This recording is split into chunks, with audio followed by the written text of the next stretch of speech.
계속 이어서 아브라함에 대해서 살펴보겠습니다.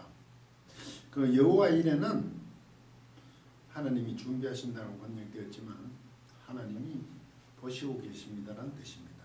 그것을 본문 원절을 통해서 살펴보도록 하겠습니다. 창세기 22장 14절을 보시면 본문을 제가 직역하면 아브라함은 그것 장소의 이름을 여호와 이레로 불렀습니다. 그것은 그날에 말하여 지기를 여호와의 산 안에서 그분은 보여질 것입니다.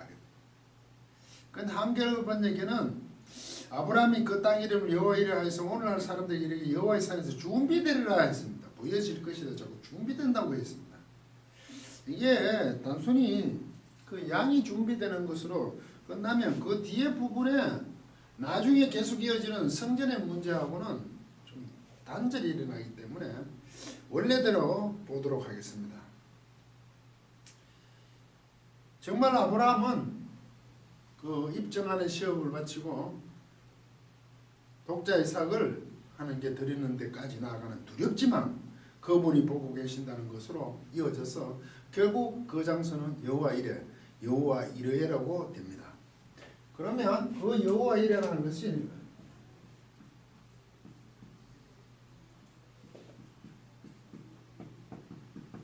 여호와 이레입니다. 이 여호와고 여호와 이레. 이 여호와가 삼위신다. 그분이 지금 이게 칼 단순형의 미완료태입니다. 미완료태. 그분이 계속 여호와께서 계속 보고 계신다는 거예요. 보시는 걸 멈추지 않았다는 뜻이겠죠.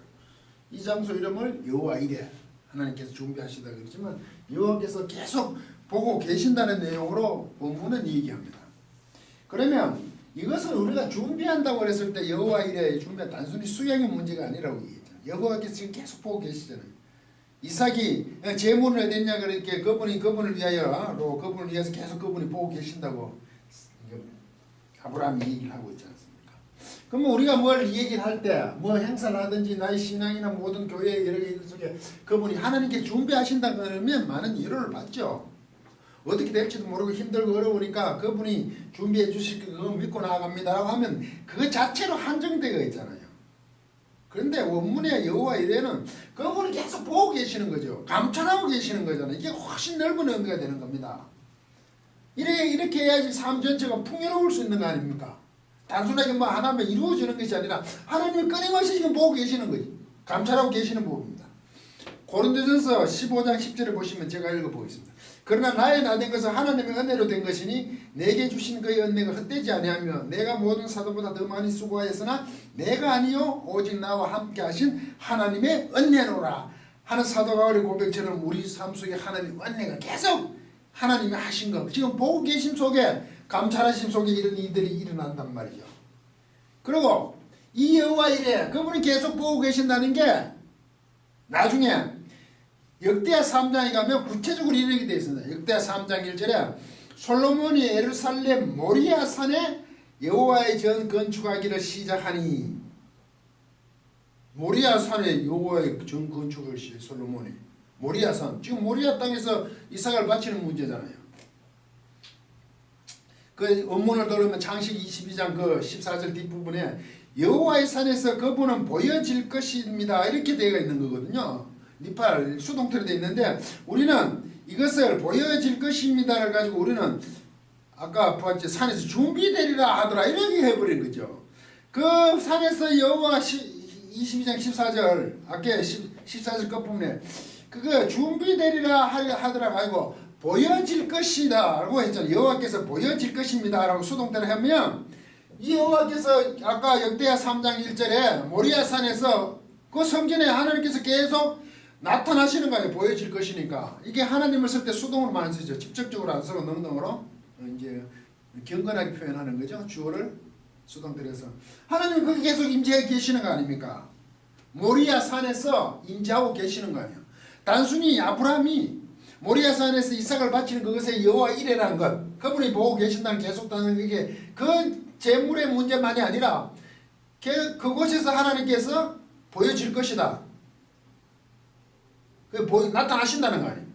결국 솔로몬 때 와서 모리아산의 성전에서 하나님 임재해서 이스라엘 백성들과 함께 하는 거잖아요. 모리아산에 바치는 그 단순하게 번제의 사건이 아니라 앞으로 성전이 세워질 장소까지도 여기에 얘기가 되는 거 아닙니까? 벌써 그때부터 성립이 되는 거 아니에요. 아울러 여호와 이레가 그 이후에 성전만의 문제를 당시 아브라함에게도 여호와 이레 그분이 계속 보고 계시는 모습이 나타납니다. 제가 독자 이삭을 바치고 돌아왔어. 근데 사실 거기에도 보면 사환들하고 온데 올라갈 때는 이자하고 둘이 가는데 사환들과 하나됨으로 또 부엘삽으로 돌아옵니다.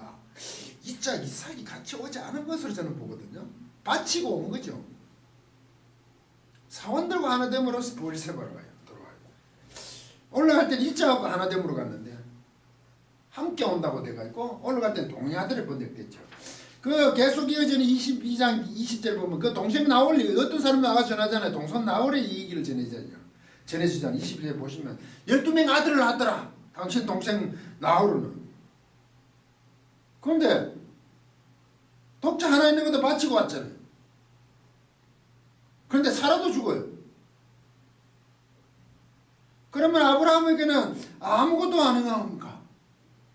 그런데 뭘 민족을 이루고 강대한 나라가 되고 하는 겁니다. 이렇게 된데도 불구하고 동생 나홀이 12명이 나왔으면 우리가 복으로 있으라 복을 거는 될지라는 거죠. 그렇다면 아브라함은 한 120명쯤 자손을 낳아야 되는 거 아닙니까? 우리 생각으로 한다면 그렇지 않잖아요. 있는 독자마다 바치고 들어오고 나홀로 하여금 12명이니까 완전한 아들을 낳았다. 완전한 수의 12명을 풍성했다는 거죠. 아브라함에게는 120명도 없고 있는 자식도 바치고 왔어요. 더군다나 사라도 죽어버려요. 그때 아브라함은 침묵을 합니다. 성경에서. 아무 얘기를 하지 않아요. 그 부분. 그게 여호와께서 계속 보고 계시는 거죠. 여호와 이래요. 아브라함에게도 나타나요. 물론 나중에 가면 6명의 아들을 얻지 그들라 케툴라를 얻어서 그 아브라함 복주시냐 그런 부분도 있지만 그 사건에 대해서 자기에게 주었던 것 주어지심으로 말미암아 상황 속에서 아무 얘기도 하지 않는 그 아브라함의 대단함